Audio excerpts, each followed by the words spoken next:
दोस्तों आज के वीडियो में जो है हम √169 और √625 का वर्गमूल हम सीखेंगे। तो दोस्तों सबसे पहले हम जो है वर्गमूल 169 का निकालेंगे। तो इसका वर्गमूल निकालने के लिए सबसे पहले हम क्या करेंगे, एक ऐसे हम खड़ा लकीर खींचेंगे और एक ऐसे एक पट लकीर खींचेंगे। यहाँ पे हम लिखेंगे 169, इस संख्या को हम लिख लेंगे।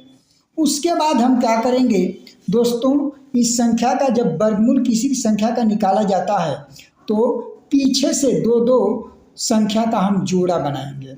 यहाँ पे 69 का जोड़ा बना लिए, लेकिन 1 का अब जोड़ा नहीं बन पाएगा क्योंकि इसके साथ अब कोई संख्या नहीं बची। तो सबसे पहले किसी भी संख्या का वर्गमूल निकालने के लिए हम क्या करेंगे, पीछे से दो दो संख्या का जोड़ा बनाते हैं। अब यहाँ पे सबसे पहले अब क्या करेंगे, 1 ये जो है ना, इस 1 में हम क्या करेंगे, एक ऐसी संख्या लेंगे कि उस संख्या का उसी संख्या में गुणा करने पर 1 आ जाए। तो ध्यान देंगे ऐसी कोई संख्या नहीं है, लेकिन 1 है। 1 का गुणा अगर 1 में करेंगे तो यहाँ पे आ जाएगा 1, और इसको हम क्या करेंगे, घटा लेंगे। और फिर जब हम घटाएंगे तो यहाँ पे क्या बच जाएगा, 0 बच जाएगा। दोस्तों अब क्या करेंगे, इस 1 और 1 को यहाँ पे हम क्या करेंगे, जोड़ कर नीचे लिखेंगे। जब 2 जोड़ेंगे तो ये आ जाएगा हमारा 2। अब फिर क्या करेंगे, 2 से 0 में भाग देंगे, नहीं जाएगा। हम क्या करेंगे, एक साथ 69 को उतारेंगे, क्योंकि दो दो संख्या का जोड़ा बनाए तो जोड़ा ही उतारा जाता है।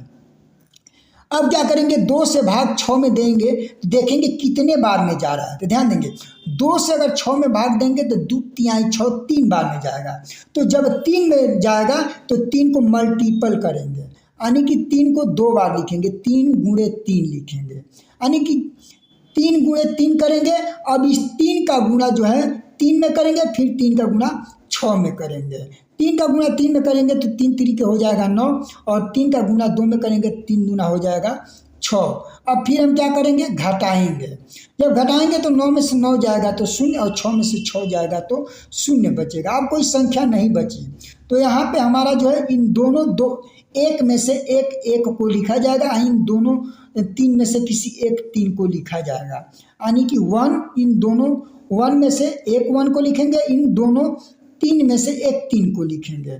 तो इस तरीके से हमारा जो है 169 का वर्गमूल जो आएगा वो हमारा जो है 13 आएगा। इस तरीके से दूसरा कमेंट करके बताइएगा इसका वर्गमूल कितना आएगा।